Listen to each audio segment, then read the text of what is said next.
right, well, you're looking at a live view of the Falcon 9 rocket and Dragon spacecraft that is in the final stages of preparation to launch the world's first all-private astronaut mission to the International Space Station in just over 1 hour from now.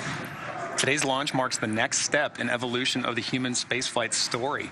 This is the first of a number of planned private astronaut missions, or PAMs, by Axiom Space to the International Space Station, and it represents the culmination of years of hard work between both government and private entities to open up the doors to low Earth orbit.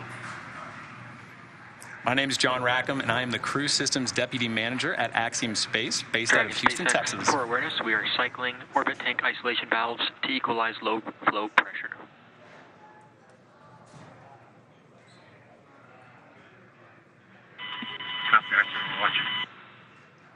All right, just some back and forth there between the crew and the core. My name is Kate Tice. I'm the Quality Systems Engineering Manager here at SpaceX headquarters in Hawthorne, California. With our coverage now expanding to NASA television, I'd like to welcome friend from NASA, Dan Hewitt, coming to us from Johnson Space Center over at Houston, Texas. Hey, Dan. Hey, Kate, great to see you and the Johns. We're excited to join and get this milestone mission off the ground. Liftoff time is still holding, let's see, for 11:17 a.m. Eastern Time, and currently tracking no issues with Falcon 9 or Dragon. The range remains green, and as you can see there with that shot, the weather is definitely cooperating. Yeah, it's a beautiful day for launch. What a gorgeous shot. Now, over the last 3 hours, Axiom astronauts Michael Lopes-Allegria, Larry Connor, Mark Pati, and Eitan Stibbe donned their SpaceX suits in our new suit-up room, and were then transported to the pad where our crew entered the SpaceX Dragon spacecraft that you see there live on your screen. Right, and since arriving at the spacecraft, our crews were helped by the closeout engineers or advanced team to get into their seats, attach their suits to special umbilicals that provide breathing air and a communication link to Dragon systems. And at that point, they conducted successful leak checks and communication checks with the core here in Hawthorne, which is the person dedicated to speaking directly to the crew throughout the mission. The closeout team then sealed the hatch, which also gets its own leak check. Unfortunately, that leak check didn't pass the first time, so we opened it back up, wiped it down, and performed that leak check again. And that second one was good. So that leak check is closed. Or excuse me, that side hatch is now closed. Moments from now, the closeout team will depart the pad while weather operators kick off their final check on wind speeds at the pad before the final go, no-go for launch. But before we get to that final go, no-go, the SpaceX team will do an internal poll, making sure conditions are ready with Falcon 9, Dragon, the crew, the range, and the weather. Let's pause now and watch watch the closeout crew as they finalize their preparations there on the pad.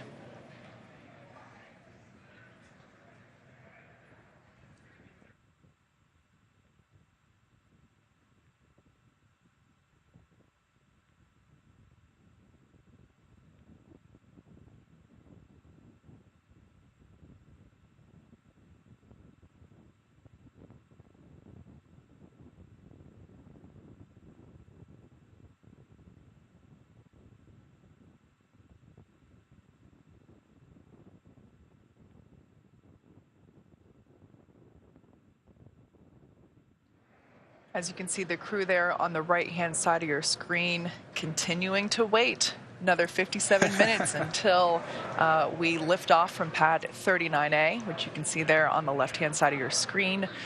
We can confirm that the closeout team has departed the access arm there, so that's good news.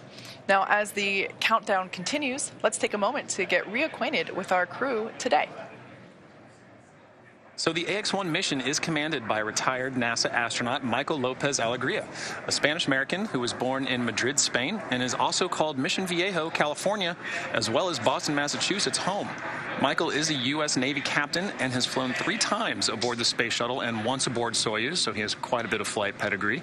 He has conducted 10 spacewalks in his career, accumulating 67 hours and 40 minutes total in the vacuum of space. Both of these landmarks are NASA records. In 2021, he was inducted into the Astronaut Hall of Fame. You might hear us call him MLA a few times around here, so if you like acronyms, here's a new one for you. The pilot for AX-1 is Larry Connor from Dayton, Ohio. Larry is an entrepreneur, nonprofit activist, investor. He's won aerobatic flying competitions and has summited both Mount Kilimanjaro and Mount Rainier. Through AX-1, he'll become the first private pilot to reach the ISS. He'll also become the first human to reach both... SpaceX, you are go for section 6 of 4.100. When ready, report go for launch. That's in work, SpaceX. All right, so just some back and forth with SpaceX core Arthur Burial and the crew, continuing to work through our procedures. Ultimately, next check will be to make sure that the crew inside Dragon Endeavour are go for launch. Yeah. Back to our pilot, Larry Connor. As I said, he will also become the first human to reach both the deepest ocean depths and enter the bounds of outer space within 1 year. That's just crazy to me. Larry has been actively involved with the Mayo Clinic and the Cleveland Clinic for many years, helping to understand the effects of aging. This mission will add a new dimension. Go for launch.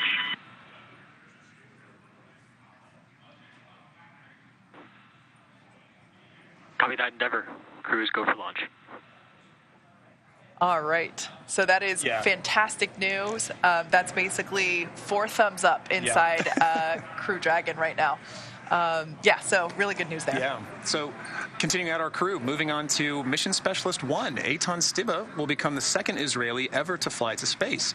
In many ways, today's mission is a return to flight for the nation of Israel after the Columbia tragedy in 2003. Eitan served for more than 4 decades as a fighter pilot in the Israeli Air Force, where he received the Distinguished Aviator Medal, and today he is an impact investor and philanthropist. In collaboration with the Ramon Foundation, the Israel Space Agency, and the Ministry of Innovation, Science and Technology, and the Ministry of Education, Stibbe will fly to the ISS under the Rakia banner and the maxim, "There is no dream beyond reach." During his time on the ISS, Stibbe will facilitate scientific experiments, educational outreach, and one of my personal favorites, artistic activities. Mark Pati is an entrepreneur, investor, and philanthropist, as well as mission specialist number 2 on this AX-1 mission. Pati is currently the chief executive officer and chairman of Montreal-based Maverick, a privately owned investment and financing company he founded that focuses on innovation and social impact. As a strong believer in the importance of philanthropy, Pati is a member of the boards and executive committees of the Montreal Children's Hospital Foundation, Dans LaRue, and the Pati Family Foundation. Through the AX-1 mission, Pati will become Canada's second private astronaut and the 12th Canadian to go to space. All right, well, you've seen the vehicle, you've met the crew, you've heard some good calls on our way to launch, and we're just within the hour. So let's send you over now to NASA's Johnson Space Center, where Dan Hewitt is following the launch prep from Mission Control in Houston. Dan, over to you. Hey, thanks, John. And the team behind me flying the space station, the crew on board, they're ready to get this first private astronaut mission off the ground. Back in 2019, NASA took steps to open the station up for business, issuing a directive to enable new commercial activity on board, including private astronaut missions. And all of this is done with the goal of building a robust economy in low Earth orbit. Now, why does NASA want to do that? Well, we're very aware that there is untapped potential in that space just outside of our atmosphere, and low Earth orbit can be a first step towards unlocking limitless possibilities. On this July 20th, 1969. It's one small step for man, one giant leap for mankind. Greatness Boy. We're gonna be busy. cannot always be seized in a moment. Sometimes it requires a first step, a step into the unknown. Not knowing the path, but understanding the goal. Believing that the first step leads to greatness. We've touched the sky, believing it will lead to new worlds.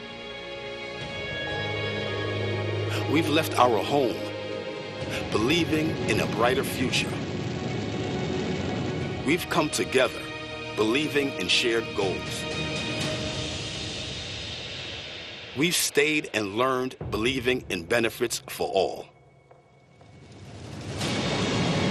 take the first step time and time again because we've witnessed its benefits and believe in its potential. So we're expanding and enabling this step for others to push humanity further as we prepare for the next giant leap. We'll always need this first step. We're here to stay. And now is the time to join us.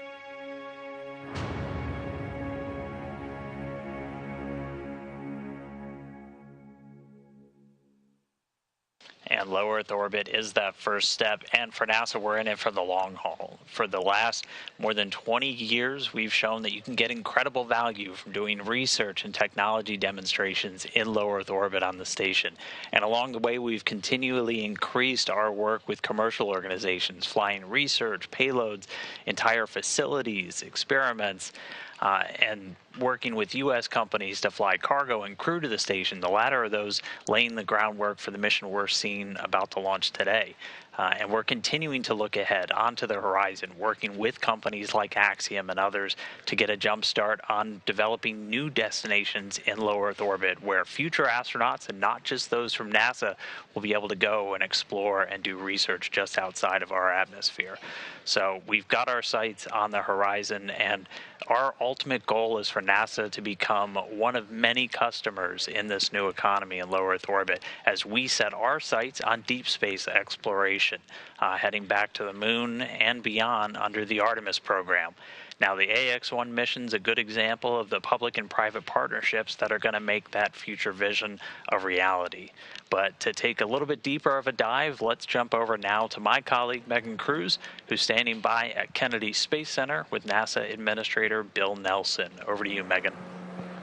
Good morning to you, Dan, and good morning, NASA Administrator Bill Nelson. Great to have you here, as always. Good morning. Well, I wanted to talk to you because we know that one of NASA's goals has been to enable commercial efforts in space. With today's Axiom 1 mission, the first all-private crew to the International Space Station, what does today represent for the agency? We're taking commercial business off the face of the Earth and putting it up in space. And that's one of our main programs now, because we want to get NASA out of low Earth orbit and go explore the heavens. We want to direct our energy and our resources to do that, because we're going back to the moon and we're going to Mars.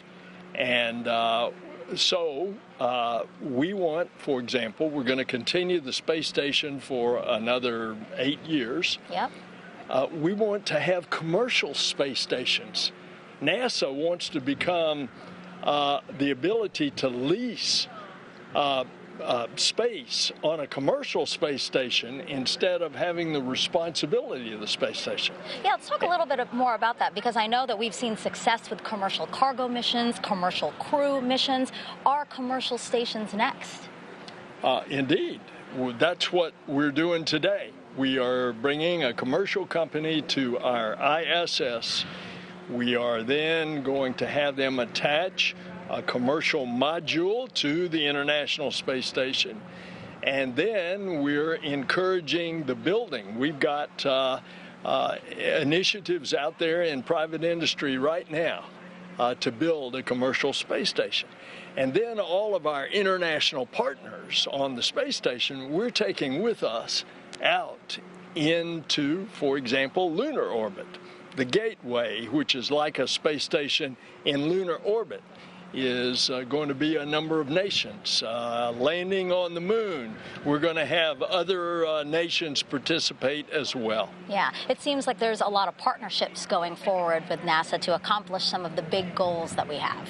Well, as it should be, because our program is internationally, and when we go to Mars, there's going to be a delegation from planet Earth. Mm-hmm. Are you excited for today's launch? Oh, is the Pope Catholic? Yes. Well, thank you so much, Administrator. I really appreciate you being here, and I hope you enjoyed today's launch. Thanks a lot.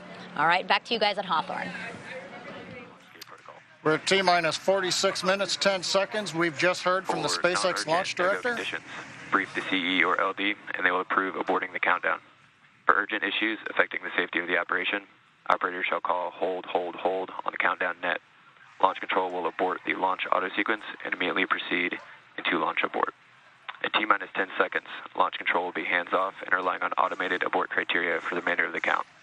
Operators advise the launch director whether structural breakup or fire is imminent occurring per Dragon manual escape flight rules. For those operators in firing group 4, in the event of a fire alarm, key operators noted in 57.83 will remain at their post while the alarm is evaluated. In the event that personnel safety is threatened, evacuate to the south-facing emergency exit, which leads directly outside. Firing group 4 and MCCX will go into a sterile cockpit and lock down for the duration of the time the launch escape system is armed. Launch control at this time, you may proceed with arming the crew arm for movement. Over that, arming crew arm for movement. T-minus 45 minutes and counting. You've just heard the SpaceX launch director give the final execution instructions to the launch team. Crew access arm retraction started. We're ready for propellant load. That'll begin in about 10 minutes. Before that, we've got crew access arm to retract happening now, and then arming of the launch escape system. Everything continues to look good for an on-time launch of Falcon 9 with Axiom 1 mission.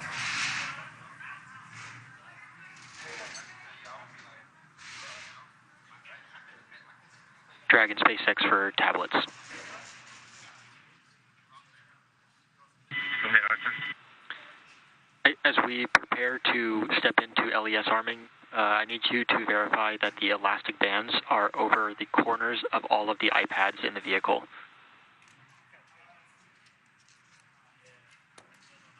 Roger, stand by.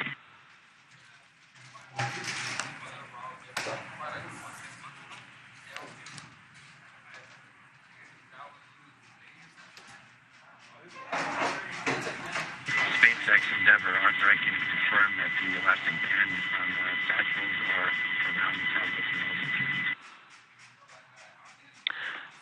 All right, copy that. Thank you, MLA. And for awareness, that last call came in pretty quiet, so if you could speak up on the upcoming calls, that'd be great. Thanks.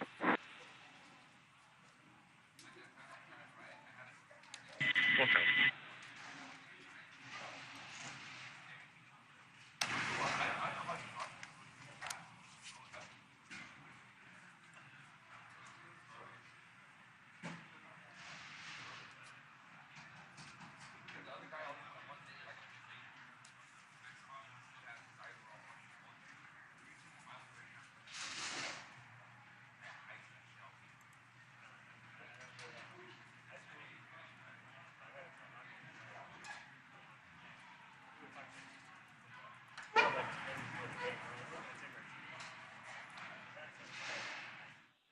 Okay, we'll give you an update here. Inside of 43 minutes, crew access arm has retracted from the Dragon spacecraft.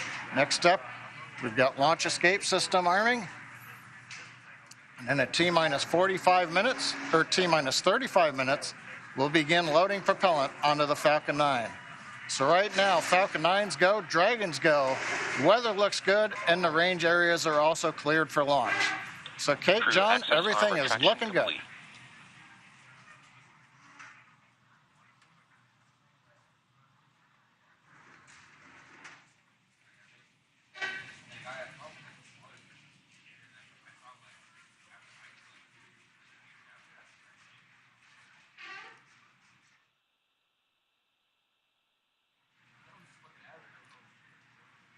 Inside of 42 minutes, everything continues to go well. Waiting now for launch escape system arming.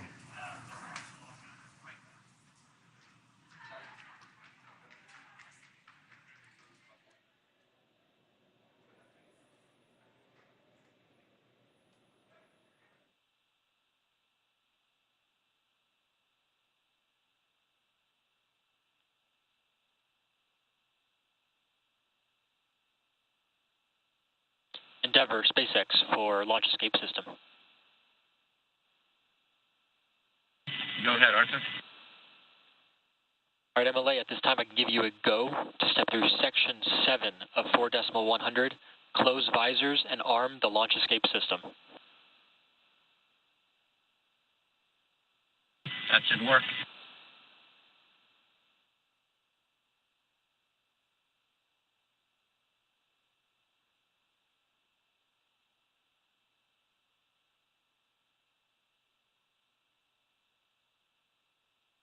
SpaceX Endeavour visors are closed. We are arming the launch escape system.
Dragon SpaceX launch escape system is verified armed.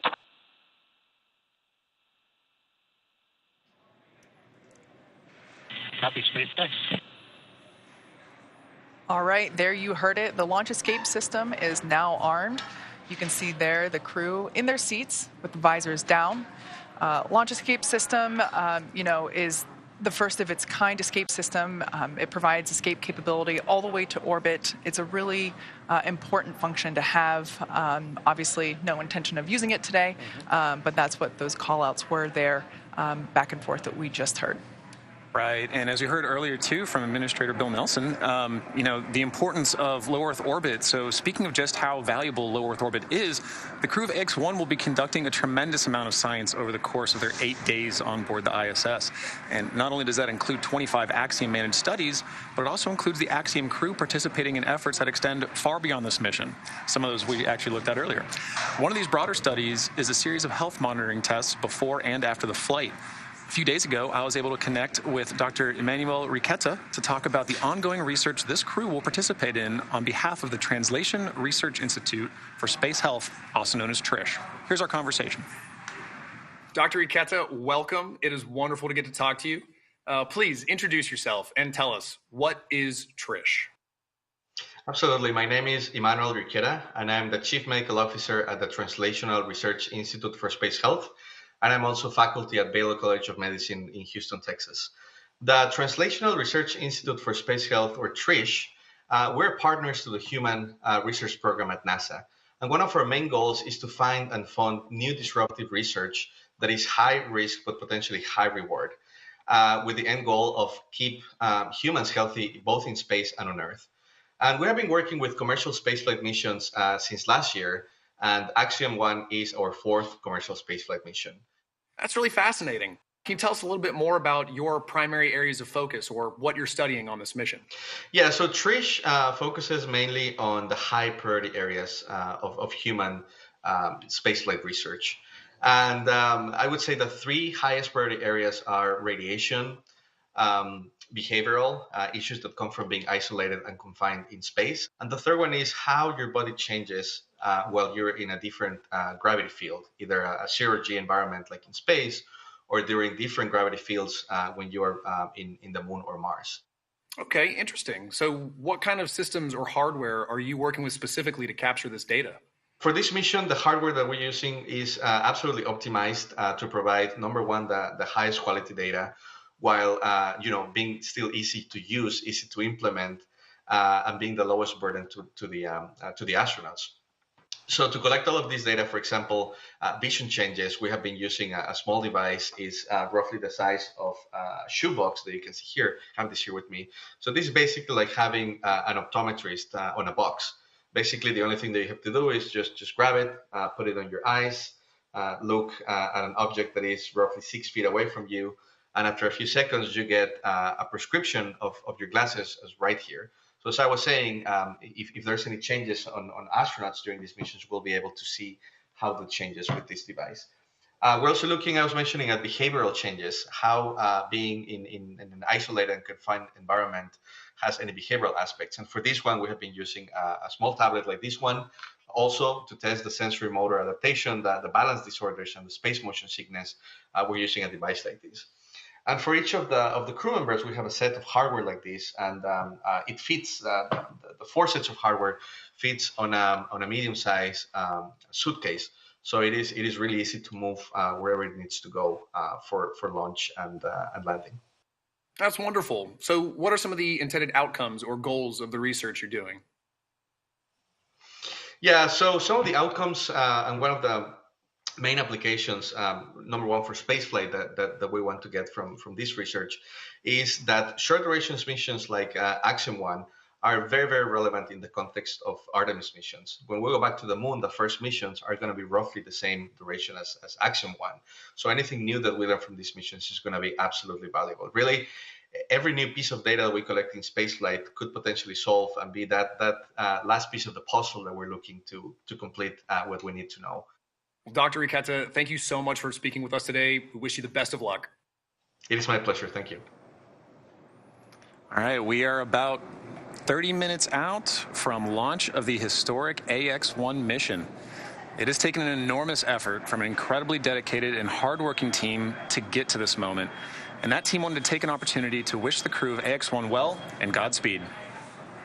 Hey AX-1, we're so happy for you guys and just want to let you know we've got you here on the ground in mission control, so fly high and have some fun. From all of us here at the Integrated Performance Team, we want to wish you luck on your pioneering mission to the ISS and hope to see you in a couple years when AX-1 launches. It is not only an immense honor to get to watch your monumental mission, but also to have been able to support you on your journey towards this day as well. Hey guys, can't wait for this mission. We put a lot of hard work in. We're excited for you all to have a great time up there, and good luck. Thank you for helping set an important precedence ahead of a very bright future. Good luck, AX-1 crew. Let's conquer space. Hasta pronto. We want to send you all off with good wishes in this incredible journey. Godspeed. It has been such an honor to watch and support you guys as you prepare for this moment. I'm so proud of each one of you for the dedication, the long hours, and the hard work you've put into making this a meaningful mission. Hello, Axiom astronauts. Thanks for stepping up to the plate for this amazing journey. You guys have trained hard. You've waited a long time, and this is now happening. Safe travels on this historic mission for the first private astronauts to go to the ISS. It's happening. Wave to us from up above because we'll be thinking of you from down below. We're the Axiom safety team. We just want you to know that we are really proud of you and we've got your back. We're wishing you a safe and successful mission, and we'll see you when you get back on the ground. Hi guys, we're the Axiom soft goods team, and we just want to wish you a good mission and get back safely. It's a real pleasure to be talking with you guys right now, and we're super excited for you. I'm here to cheer you on along with the entire Crew Systems team. Yay. Thanks for everything you're doing.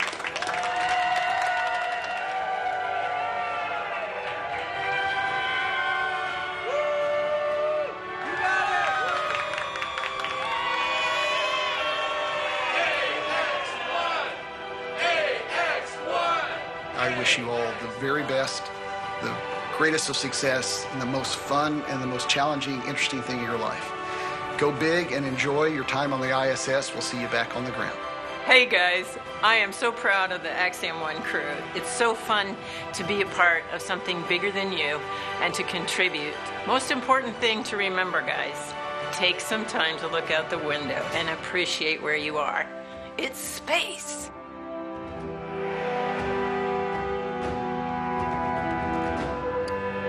We're T-minus 31 minutes and 40 seconds, counting down to the first all-private astronaut mission to the International Space Station. A few minutes ago, Falcon 9 propellant loading began on time at T-minus 35 minutes. RP-1 fuel loading is underway on both the first and second stages. Liquid oxygen loading is underway on the first stage. Now we'll finish up fuel loading on the second stage at about T-minus 20 minutes. Doesn't take very long. and then we'll begin loading liquid oxygen on the second stage at about T-minus 16.5 minutes.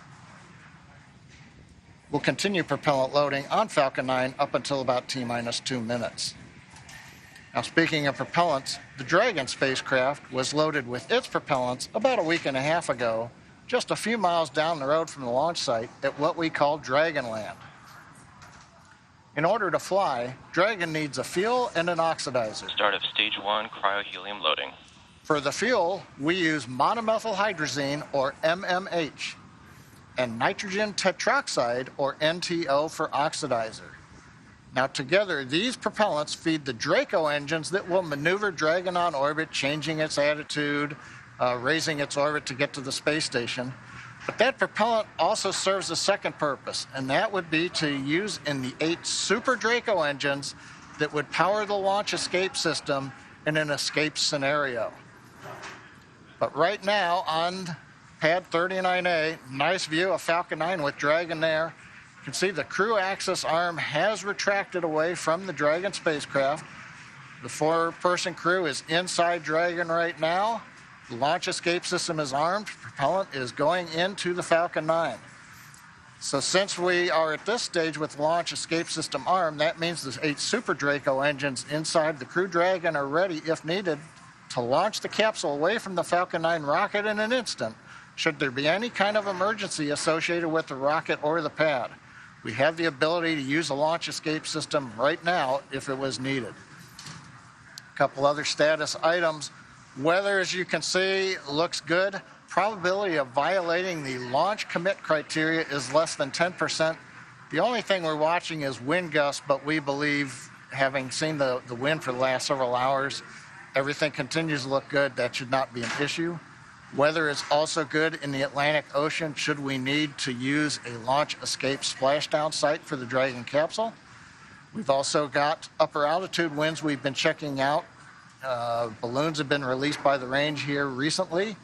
We continue to look good for upper altitudes as Falcon 9 flies through the periods of maximum dynamic pressure.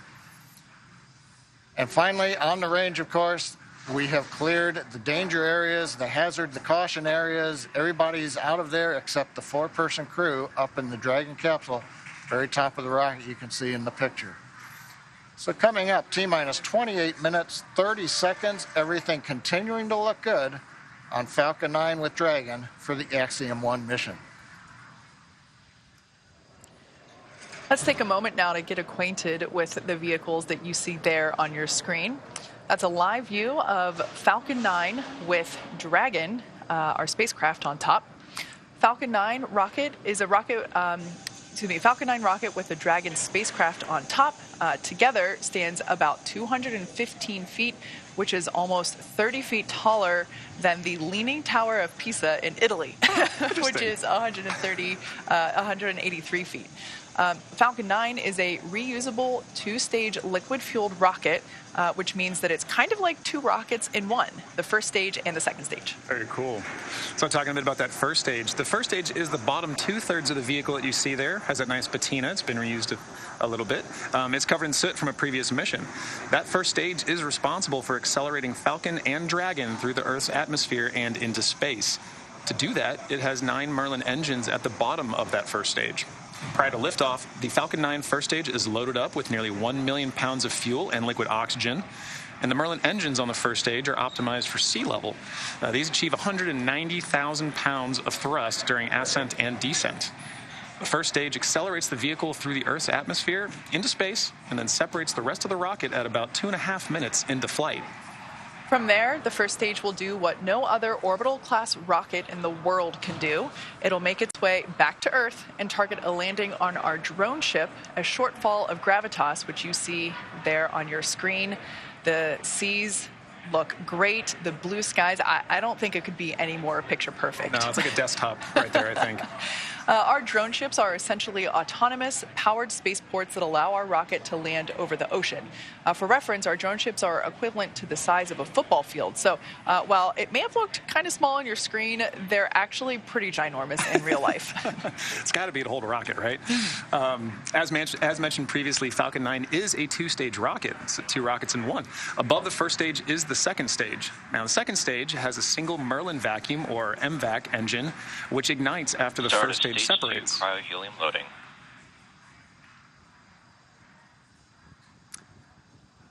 Now, the second stage is essentially a smaller version of the first stage, and whereas the first stage is designed to power the vehicle out of Earth's atmosphere and the forces of gravity, the second stage is specifically designed to operate in the vacuum of space. The second stage powers the Dragon spacecraft to its specific targeted drop-off point in orbit. The Dragon spacecraft is capable of carrying up to 7 passengers to and from Earth orbit and beyond, but for today's mission, it is carrying 4 members of the Axiom 1 crew. It is the first private spacecraft to take humans to the space station and the only spacecraft currently flying that is capable of returning significant amounts of cargo to Earth. Like the Falcon 9 rocket, the Dragon spacecraft is also reusable. Today will be the 3rd flight to space for this Dragon spacecraft that the Axiom 1 crew is flying in today. The previous flights for this capsule supported were recently the Crew 2 mission, and before that, the Demo 2 mission, which was our first human spaceflight mission. Pretty incredible. Yeah.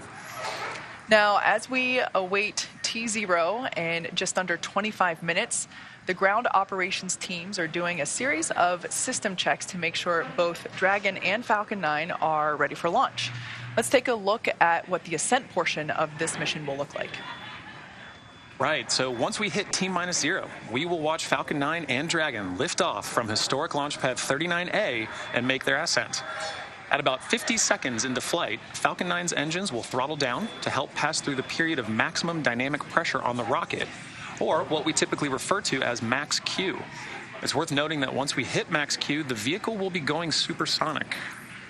Once we're through the period of maximum dynamic pressure, we can throttle up our Merlin engines again. From there, at about 2.5 minutes into flight, we have a series of 3 events that happen in rapid succession. The first of which is MECO, or main engine cutoff.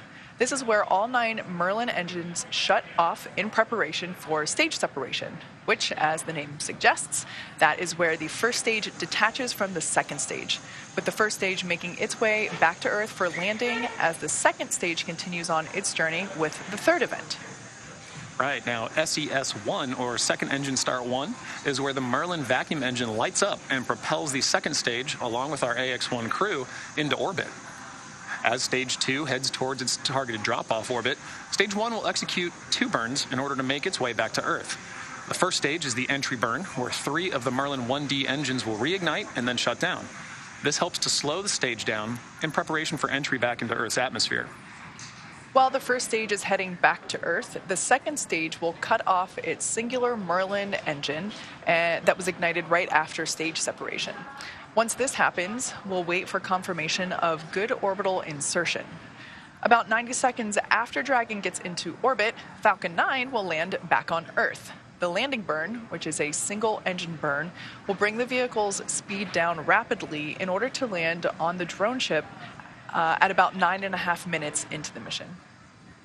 And while Falcon 9's first stage is landing, Dragon is preparing to separate from the second stage.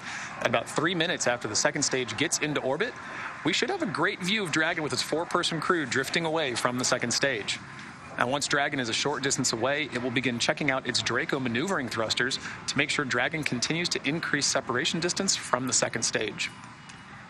And lastly, the nose cone deploy sequence will initiate just before T+12 minutes and finish around T+15 minutes. And this sequence will expose Dragon's docking mechanism in advance of its arrival at the International Space Station. So, as you can tell, it's a pretty jam-packed 12 minutes. Yeah, pay attention. Pay close attention to what you're listening to. Don't blink.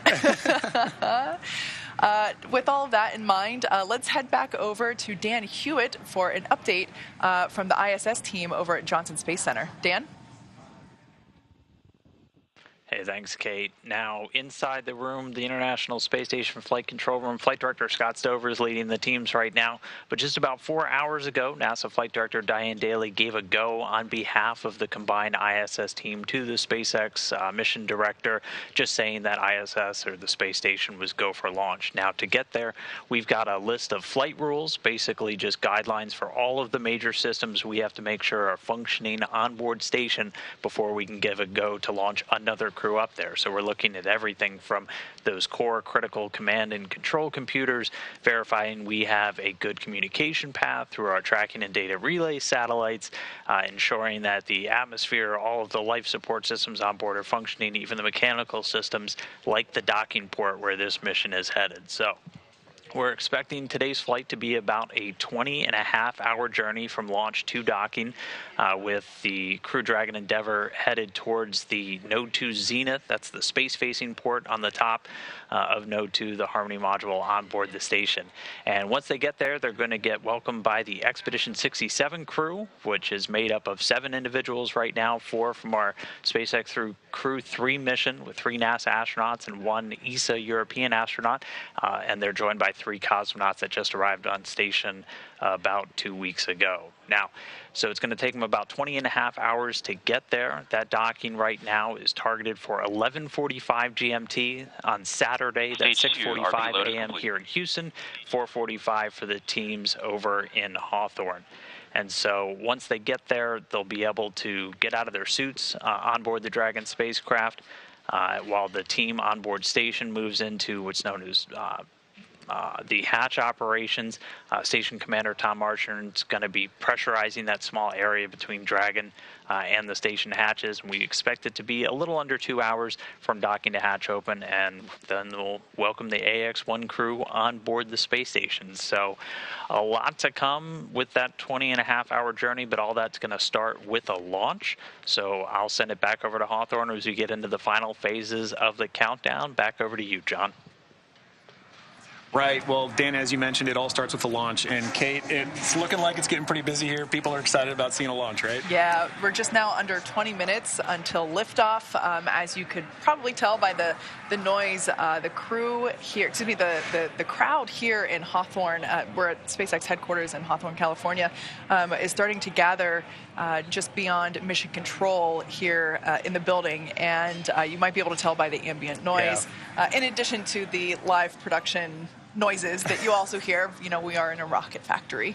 But yeah, you can see there the crowd is starting to grow behind the team there at Hawthorne Mission Control. Now, we saw Dan speaking earlier from Mission Control in Johnson. There is a Mission Control Center in Florida where the SpaceX teams are also gathered in Firing Room 4. And then we have the Mission Control Center here. There's a shot of our Firing Room 4 there in Florida at Cape Canaveral. You can just barely make out Pad 39A there in the distance there through the window. Might be wondering why all the different mission control rooms. The one in Johnson, as Dan was saying, you know, that's really mission control for the International Space Station and those operations. The control room that you see there is for everything leading up to launch. As soon as Falcon 9 lifts off, responsibility and control transfers to Mission Control Center here in Hawthorne. So just a quick explanation for why so many rooms with computers. Exactly. Yeah, and in addition to all the teams gathering here, we've got teams of our own gathering in Houston at Axiom headquarters. You can see there on your screen Axiom Mission Control with the lovely Axiom family behind them looking in proudly. All right, well, you know, Dan mentioned that, you know, first we have launch, then we got rendezvous and docking, and then we've got 8 days of jam-packed activity on the ISS. So busy. Yeah, and docking day is not just a ride to space, right? You get up there, you open that hatch, and crew is working. I got a little chance to look at some of their timeline, and as soon as they open that door, they are getting invited in, they are getting trained on some emergency procedures, and then stepping right into payload activities, stowage transfers, and just generally getting acclimated, but they're working before they go to sleep, and the work doesn't stop there. It sounds a lot like everything leading up to launch itself. Everything is scheduled, planned. Even, we know that even sleep time is scheduled on the ISS. It's something that's incredible to me is that not only do you have work to do, your science experiments and that kind of stuff, not only do you have to get some sleep, where you can, but you also have to exercise, right? The exercise time, which can be a couple hours. Stage 2 LOX load has started.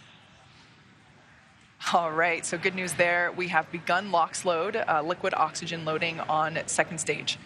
So that is currently underway for first and second stage, as well as loading of RP1, which is our fuel on both first and second stages. Right. Right, and again, some of those things that he talked about, it's all following a timeline, right? And we are listening for those important cues along the way that we're hearing on these nets or on the loops, listening for where are we along in that timeline so we know exactly where we are in terms for launch as we count down at just T-minus 15 from launch. Yeah, so I'm looking at my dashboard here. It looks like fuel load on second stage is now complete. So we're beginning that LOX load as we just heard. LOX load and fuel load continues on first stage. Axiom crew continuing to wait, following along with everything happening there with the touchscreen displays there above them, as well as their tablets strapped to their legs. Right. Everything continuing to look nominal for liftoff in just about 15 minutes. And as we approach that liftoff in these final moments of our countdown to launch, Axiom Space founders Cam Gaffarian and Mike Suffredini wanted to take a moment to reflect on this mission. Well, this moment for me and Michael is a very special moment in a beginning of many beginnings, right? The launch of AX-1 going to International Space Station as part of our journey to build the first private commercial space station. And we're so grateful to be here and delighted at this moment as part of this incredible journey to commercialize and privatize low Earth orbit. On behalf of Cam and I, we'd like to thank the entire team that's made this historic journey possible. The SpaceX team in particular has done a tremendous job of prepping our crew for a launch on their transportation vehicle. The crew itself has done a fantastic job of getting themselves ready and planning their research. NASA, of course, we can't do this without NASA's leadership and support. And to each of you in the Axiom Space family, we couldn't have done it without you. We're looking forward to a bright future together. T-minus 14 minutes, 7 seconds, and continuing to count down. Everything is still looking good for launch of Falcon 9 and Dragon. That'll occur 17 minutes and 12 seconds after the hour. As a recap, Falcon 9 began propellant loading at T-minus 35 minutes. We just heard loading of the RP1 fuel. The kerosene fuel onto stage 2 was completed right on time at T-minus 20 minutes. We've still got fuel going onto the first stage. Looks like we're about 90% or so full right now. Fuel loading will finish up at T-minus 6 minutes, and we'll hear that call out in the countdown. Meanwhile, densified liquid oxygen is continuing to load onto both the first and second stages. First stage will close out at T-minus 3 minutes. The second stage, we just began loading liquid oxygen at T-minus 16 and a half minutes just a few minutes ago. That'll wrap up at the T-minus 2 minute mark. Now we load the liquid oxygen as late as we can in the countdown. It's densified. That means it's ultra cold, well below the boiling point of liquid oxygen. That lets us put as much as we can on the vehicle for performance. And getting it on board the vehicle just before liftoff means it won't warm up, where you start to lose the ability to put liquid oxygen onto the stages, into the tank. In the quantities we want. So it stays nice and cold, it doesn't bleed off, and that gives us the performance we need on Falcon 9. Continuing on, Falcon 9, checkouts of the thrust vector controllers, what we call TVC wiggles, you may hear that term, they're coming up. We're also going to be doing throttle valve checkouts on the Merlin engines. That helps control the power of the engines as we go through flight. For example, you hear a throttle down or throttle up as we prepare for the period of maximum dynamic pressure. As we come up on the 12-minute mark, the range continues to be go. Roadblocks are up. All the hazard areas are clear. Airspace, sea space is good. The weather is go. Beautiful shots you can see here, blue skies. I'm looking forward to some great views from the cameras as we head into space. And then finally on the Dragon side, the Dragon mission director and team, they're reporting no issues. We've done the communication checkouts with the crew. You can see the crew access arm has retracted into the launch position. You can see Dragon now with the strung back of the transporter erector and the umbilicals going to Dragon alongside of it. We've also armed the launch escape system, and obviously the crew is strapped in the Dragon capsule and they're ready to go. Final instructions of the crew will come in about a minute and a half at T-10. We'll listen to that. The crew displays will be configured for launch, and that setup will give the crew insight into how the launch is proceeding, and it provides constant updates on vehicle health. The T-5 minutes will be in the terminal count for Dragon. Dragon will transition to internal power, going to its onboard batteries and off of the external ground power. We're going to hear continued callouts on the countdown net as we go from T-10 to 0, and then as we fly after T0 and liftoff, we'll hear callouts as we head into space.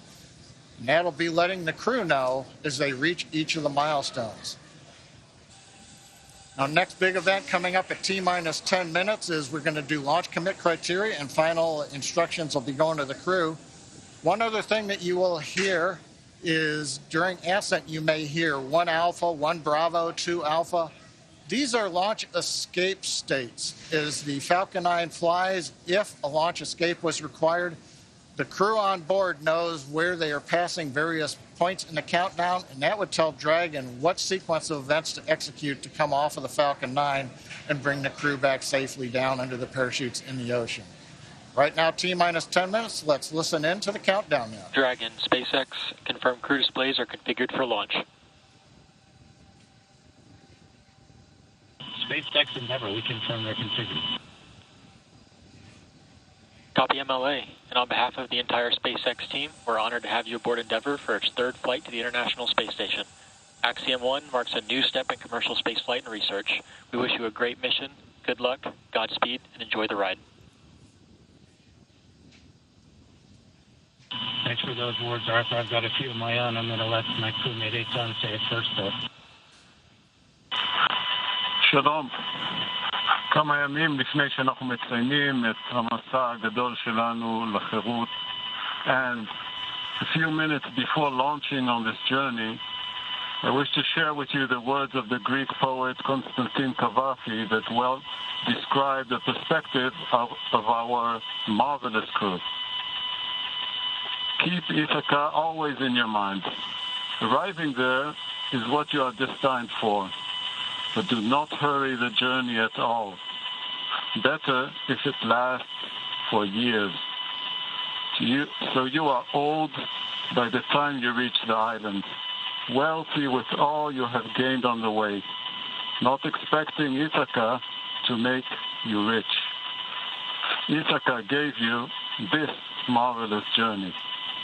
בהצלחה X1, בהצלחה רקיע. Thank you, Eitan. I'm going to continue far less elegantly or eloquently, but as we sit here on the precipice of this new era in human spaceflight, we do so on the shoulders of professionals at SpaceX, NASA, and Axiom.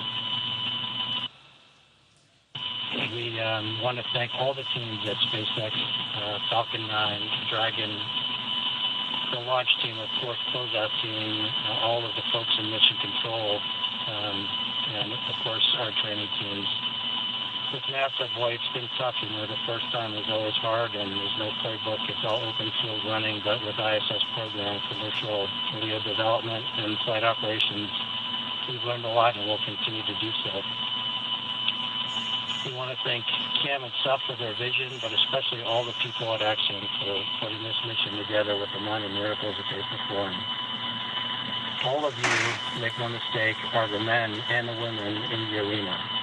Your faces are marred, if metaphorically, by the best sweat and blood, and you strive valiantly. You will have no place with the cold and timid souls who know neither victory nor defeat.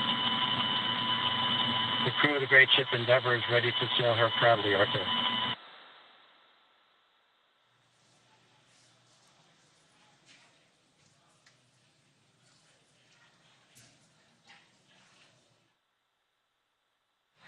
Some heartfelt words there. Stage 1 engine chill has started. All right, so there was the call that we have begun to chill the engines on the first stage. So what we're doing right now is flowing a little bit of the super chilled liquid oxygen through the turbo pumps on those M1D engines. There's 9 of them at the base of the first stage.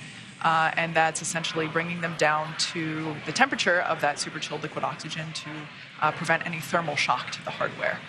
Just before that call, some really heartfelt words from Commander MLA and Mission Specialist Eitan Stibbe. Really love hearing that commentary. Stage 1 RP load is complete.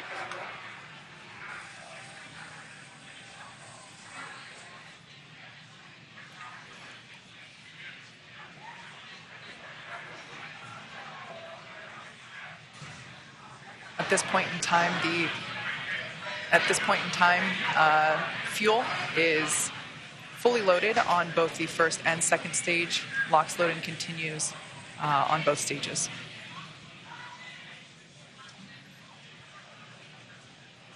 Coming up on 5.5 minutes. Kate's let us know that we've got the fuel load complete. Next is coming up. We're T-minus 5 minutes. Dragon will be transitioning configuration for terminal count and going on its internal battery power. Everything continues to look good as we're counting down.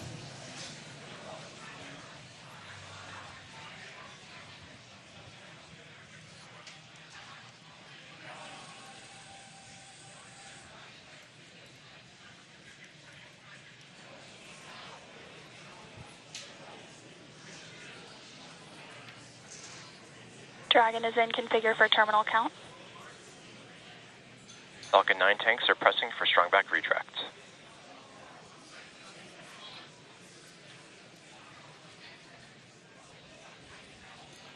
Heard the call out. We're pressurizing the tanks for strong back retract. We'll hear a sequence momentarily. Strong back is retracting. Actually, that's the start of about a 1-minute sequence. At about T-minus 4 minutes, the clamp arms that you can see there will open. And then, back is retracting. And then we will see the retract from there. So we've heard the call out. That's the start of the sequence. Doesn't mean that the clamp arms are late opening. It'll take us a few more seconds. As you can hear, the excitement and the crowd is really growing here at SpaceX headquarters at Hawthorne, California. There you can see the clamp arms have begun to open. And next we should see the strong back begin to retract.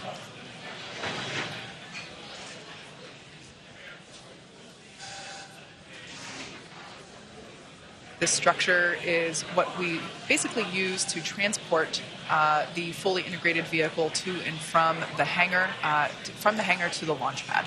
And there you can see that strong back retraction has begun.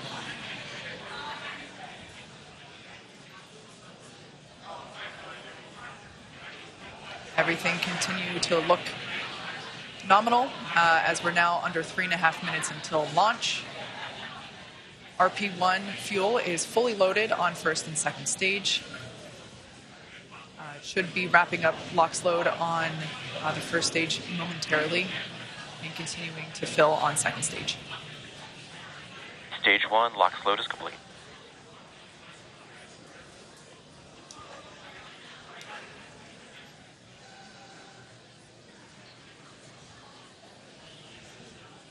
We're under 3 minutes until liftoff of the Axiom 1 mission.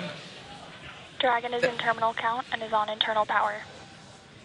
All right, there we heard that Dragon is on internal power. As I was saying, we're getting close. The crowds are growing. The excitement is palpable. You can see there on the left-hand side of your screen, Mission Control here in Hawthorne, California, just behind where John and I are. And then on the right-hand side, that looks like Axiom Mission Control. That looks like Axiom Mission Control in Houston, Texas. Everybody's waving and saying, hey.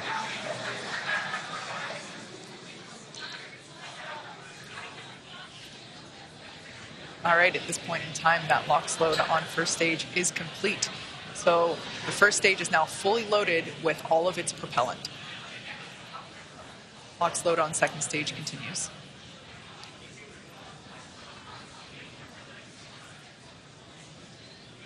as we've mentioned before. Stage 2 lock float is complete. All right, so there's that call. At this point in time, Falcon 9 Dragon is in auto idle. Dragon is fully loaded with all of its propellants, nearly 1 million pounds of that propellant. Next event coming gas up closeout has started. Expect right now, venting. the gas closeouts. We finished pressurizing the storage tanks on board the Falcon 9. They gave the crew the heads up, and they hear some loud venting noises. We're also going to vent down the liquid oxygen line that carried the LOX up to the second stage. Generates a typical large white cloud of condensation around the strong back. Big event coming up now, T-minus 1 minute. All the flight computers take over. Let's listen in to the last minute of terminal count.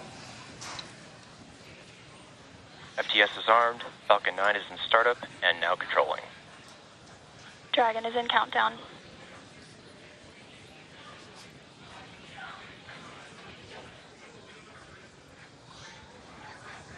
Dragon, SpaceX, go for launch. SpaceX Endeavor, we acknowledge, go for launch.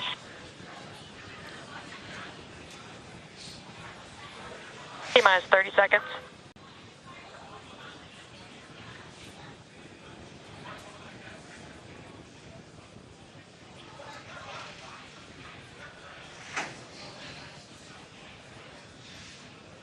T-minus 15 seconds.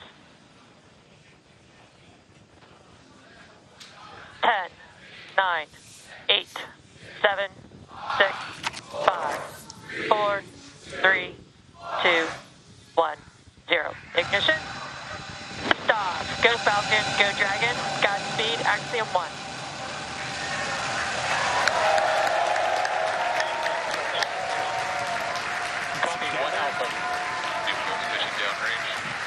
Together, a new chapter begins. Godspeed, AX-1. Stage 1 propulsion is nominal.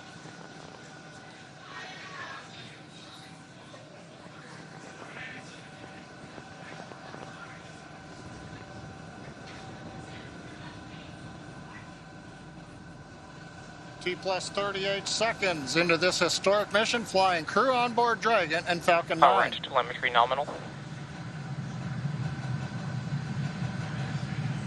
Stage 1 throttle down.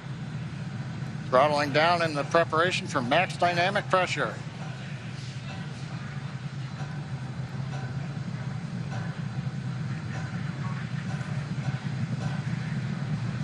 Falcon 9 is supersonic.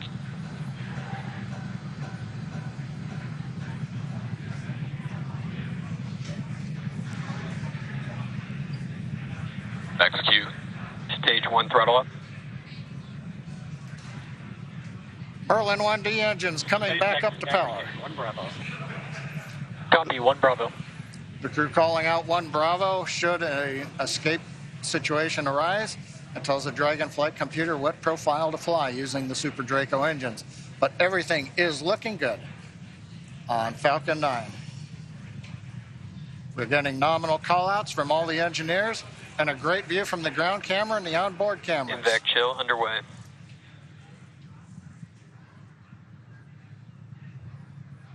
Beginning to chill in the second stage turbo pump in preparation for its ignition, coming up in just over half a minute from now. Coming up on about 3.5 G's acceleration for the crew. We'll begin throttling down the Merlin engines to hold that level of acceleration.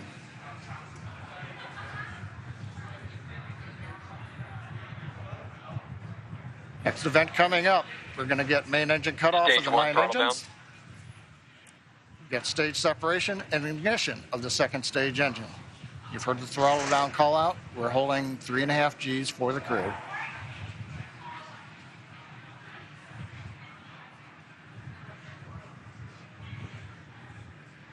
And Miko. Stage separation. Copy, 2 Alpha. Back ignition.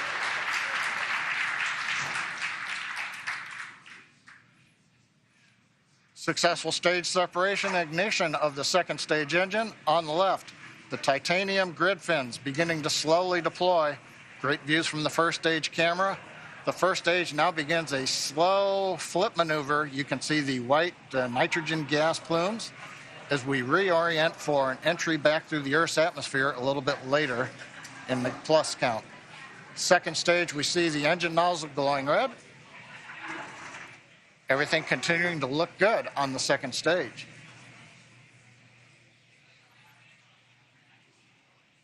We should be hearing call-outs coming up to the crew here shortly on how the trajectory is looking.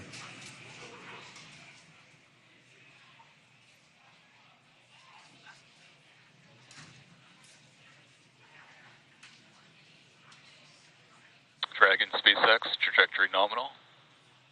It's what we like to hear. Acquisition of signal, Bermuda. And AOS Bermuda, acquisition of signal. The Bermuda tracking station now getting telemetry from the second stage of the Falcon 9 with the Dragon on top. T plus 4 minutes, 10 seconds. Everything continues to be nominal. First stage coasting to apogee, and then it will come back down for landing on the drone ship. Second stage, partway through its lengthy burn to get the crew into orbit. So, Kate, 4.5 minutes in, everything continues to look good. What a absolutely picture-perfect liftoff. We've got a live view of the crew inside Dragon Endeavour. Looks like everyone is still pretty comfy. As John had said earlier, we got Dragon SpaceX, trajectory nominal. All right, good call out there that trajectory is nominal. Endeavour, we copy. As John mentioned, we got to about 3.5 Gs there. Acquisition of signal, New Hampshire.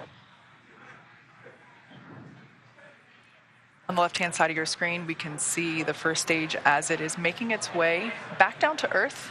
It's targeting a landing on our drone ship, a shortfall of Gravitas, which is parked a couple hundred miles off the coast of Florida out in the Atlantic Ocean. Second stage on the right-hand side, everything continues to be nominal there as the MVAC engine is powering the second stage and Dragon Endeavour to its targeted drop-off orbit.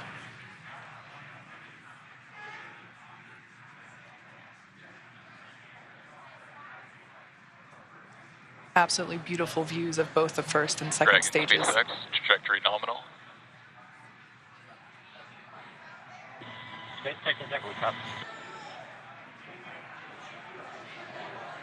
All right, so coming up in about a minute and a half, the first stage will execute the first of 2 burns required for today's landing attempt. At about T plus 7 minutes and 30 seconds, we'll see the entry burn begin. That's where the first stage will ignite the center engine first, and then a couple seconds later ignite 2 more engines, so a total of 3 engine burn, which will last about 29 seconds. The entry burn slows the vehicle down significantly as it re-enters back into the Earth's atmosphere. The first stage sees high drag, which scrubs roughly 70% of that velocity by the time that the landing burn begins. Stunning view where you can see the curvature of the Earth there on the left-hand side. Dragon SpaceX, trajectory nominal.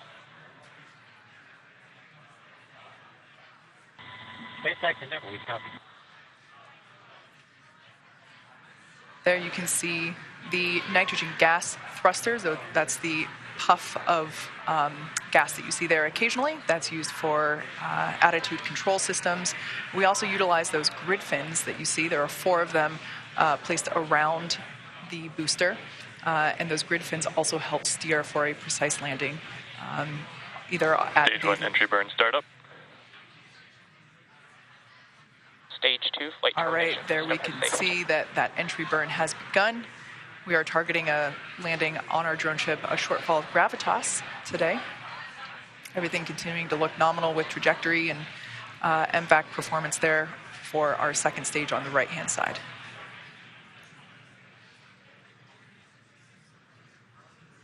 So we are conducting the entry burn. Previously, the booster was... Stage 1 entry burn shut down. That entry burn helps slow the booster down. It was going about 25 times the speed of sound. So we slow it down as it re-enters the dense part of the Earth's atmosphere.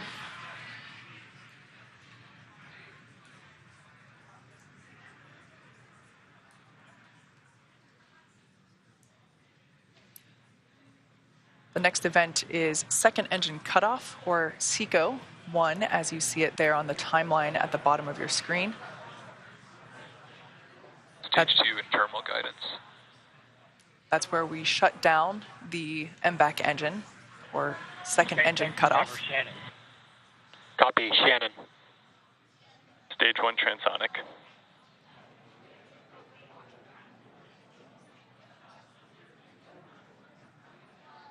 Note that our landing burn and second engine cutoff will occur about the same time. Shut down. All right, we got a live view of the crew inside Dragon Endeavour there on the right-hand side of your screen. Stage 1 landing burn. Landing burn has begun for the first stage. SpaceX, nominal orbit insertion. All right, great news there. Dragon Endeavour, nominal orbit insertion. SpaceX Endeavour, we copy, and it's great to be here. 0G, and we feel fine. Stage 1 landing leg deploy. SpaceX Dragon launch skip system disarmed. As you can see, this Falcon 9 has landed for the 5th time. All the while, great commentary there. Landing confirmed. While we can confirm the landing. Signal determined, and also signal expected Cape. Confirmed landing there of the first stage booster. Also, almost simultaneously, great news for the second stage. We heard that there was nominal orbit insertion for Crew Dragon Endeavour. There you can see a live view inside our Dragon. Looks like the crew is beginning to adjust to 0G. And if you look at the right-hand side corner, it looks like we can see the 0G indicator. That was one of mine. That was one of the things I really wanted to see, what they were going to bring for their 0G indicator. So I can't wait to see what comes on. It looks, I can't quite tell, Pokemon. Maybe, okay, well, hopefully it'll come into closer view. Yeah, but and if not, we'll get to ask them later, hopefully. Yeah, great to see the crew here again, starting to, really getting their first taste of microgravity. Yeah. Oh, it has ears? Oh, it's a bunny. Is that like Thumper? I think it might be. I think that's Thumper from Bambi. Love it. So right now, the second stage is basically preparing for Dragon separation. The next step now that, as we said, Dragon has nominal orbital insertion, the second stage and Dragon will separate. Views there of our MVAC engine now shut off, no longer glowing that lovely shade of orange.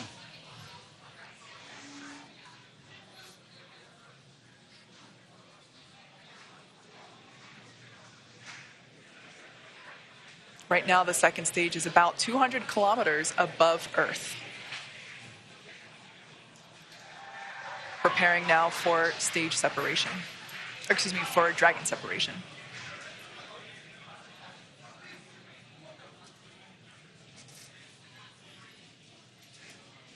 For those of you that have just recently joined us, we had an on-time liftoff of the Axiom 1 crew. They are now in space and coming up to separation from second stage, at which point they will then begin to make their journey, continue their journey to the International Space Station.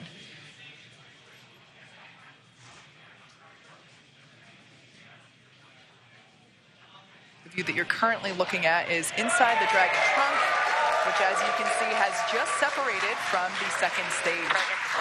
Dragon separation confirmed.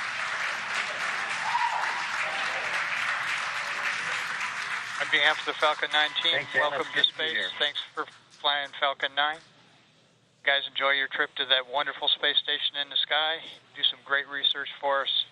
We'll look to see you back here underground. Now stand by for some words from LD. And MLA and the rest of the crew Endeavour, glad we got to have some fun this morning. We'll probably be calling an early weekend over here at the Cape. Pass you over to Anna and the team. You'll be in good hands. Godspeed, Endeavour. Enjoy the rest of your flight. Cheers. Hey, Mark, it was a lot of fun. I venture to guess we had a little bit more than you did. We thank you and your launch team, Girth, you and the Falcon 9 team. It was a hell of a ride, and we're looking forward to the next 10 days.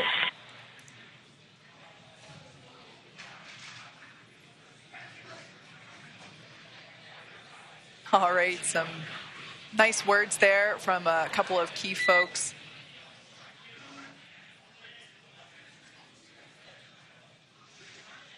Our first Quindar tone of the mission. Yeah. I queued up right when I heard that. There we can expected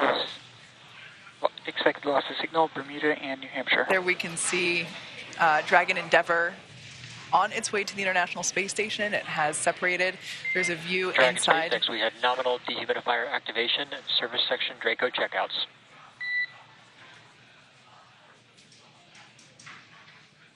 There we can see over the shoulder of SpaceX Endeavour, we copy, okay. Over the shoulder, previously Commander MLA was on the left and pilot Larry Connor was on the right. Live view inside the cabin. They just got the okay to lift their visors. All right.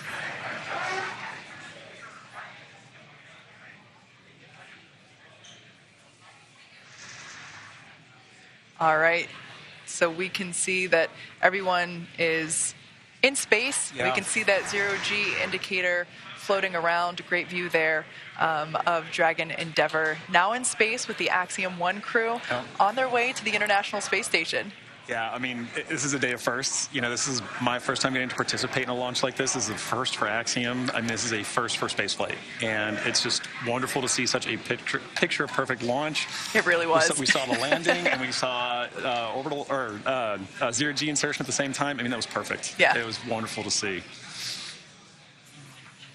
All right, well, as I just said, today's launch is one for the history books. So to punctuate this milestone that NASA and commercial companies are able to achieve together, we go now to Kennedy Space Center, where Megan Cruz is with NASA's Kathy Leaders. I'm here right now with the Associate Administrator of NASA's Space Operations Mission Director. It's so great to have you here, Kathy. Mm-hmm. What did you think of the launch? Oh, my gosh. It's always like, you know, right in the bottom of my throat. I'm holding, can't breathe. Yes. But what a beautiful, beautiful sight. Yeah. So good to see it. I want to tell everybody working Artemis 1 wet dress, we're off the range. We're off the range for Axiom 1, and we can get moving. But you always want to hear the engine cut off. You always want to hear that second stage engines lighting. You always want to hear, you know, each of these stages, and we need to just keep carefully working through the different steps to get that crew there to the International Space Station safely. Yeah. What does Axiom 1 represent? Axiom 1 and also future private astronaut missions to the International Space Station. Hey, you know, NASA's original goal was to enable commercial industry. That was actually in our original Space Act agreement. And so here we are, you know, 60 years later, enabling that through our missions. And so I just feel like this is a culmination of 60 years of work for us. And here we are once again getting to see, and for the first time getting to have commercial, you know, private astronauts going to the International Space Station, and they'll get to see what our government, what they're calling professional astronauts doing their real work, but then also getting to do their work too. And it's another place where learning to peacefully work in space, I think, is moving us forward. Yeah, so important. And, you know, we just watched Axiom 1 lift off from that launch pad right there behind us. In a couple of weeks, we're going to see Crew 4 launch from that same launch pad. And then just right next to it, Pad 39B, we have NASA's brand new Space Launch System. Can you recall a busier time we've had here at the Space Coast? And how is Kennedy Space Center managing its new role as this multi-user spaceport?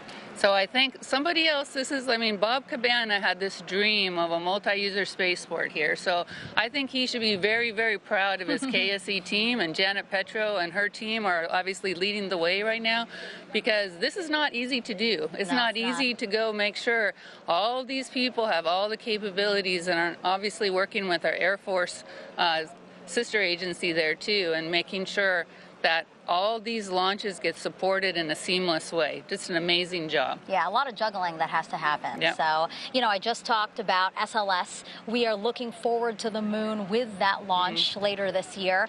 You know, why is it still so important to maintain a presence in low Earth orbit when we're looking towards the moon now? Because we still don't have everything figured out how to do things yet for the moon and Mars. And really, the cheapest place for us to see a differential gravity environment and for the long term is still LEO. Yeah. And so we've got to continue to do these long duration flights, keep doing our medical protocols, keep doing our physical protocols, keep testing out our equipment through those long duration missions. It's the only place where we can do that right now. Yeah. And so we still need to be able to have this kind of a test bed for us to be checking out and proving our protocols, our research, our technology before you go put somebody in a rocket that's going to go to Mars, right? Yeah. So just like always, we prepare, we get ourselves ready, and a low Earth orbit destination is a perfect place to do that. And again, how does us fostering commercialization efforts in space, how does that free us up to pursue these other dreams that we have as an agency? So, you know, the administrator today in the pre-mission conference, he said, you know, we right now are doing, this is our first step. We're working with a commercial company to have them come to our International Space Station. And we're learning to work together and figuring out how to work together. And this is going to be an important step for us because moving forward, we would actually like to now be able to buy a ride and time on orbit with a commercial company to be able to have them do that. And so this is the first step of their learning from us and us learning from them.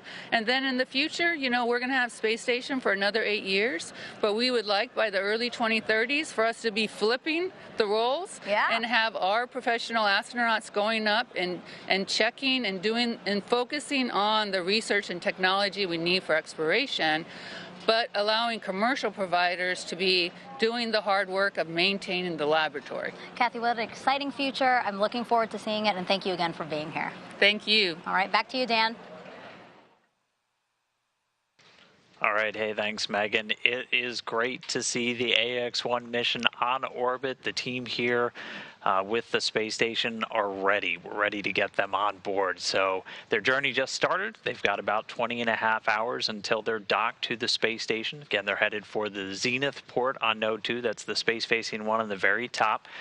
With that docking scheduled right now for 11:45 GMT on Saturday. That is just about 6:45. I have a feather.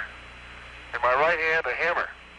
And I guess one of the reasons we got here today was because of a gentleman named Galileo a long time ago who made a rather significant discovery about falling objects in gravity fields. And we thought that where would be a better place to confirm his findings than on the moon. And so we thought we'd try it here for you. The feather happens to be appropriately a falcon feather. En la NASA, nuestro recurso más importante es nuestra gente. Una fuerza laboral talentosa, diversa, dedicada a estudiar los secretos del universo y de nuestro planeta natal. Para el beneficio de la humanidad. La comunidad hispana contribuye a diario a misiones esenciales de la agencia. Trabajando para mantener seguros a nuestros astronautas y misiones en órbita. Monitoreando los efectos de cambios climáticos. Prediciendo eventos meteorológicos que pueden afectar a nuestras comunidades. Ayudando a la respuesta en desastres. Diseñando los aviones de tecnología sostenible del futuro. Desarrollando ciencia y tecnología a bordo de la Estación Espacial Internacional. Desentrañando los orígenes del universo.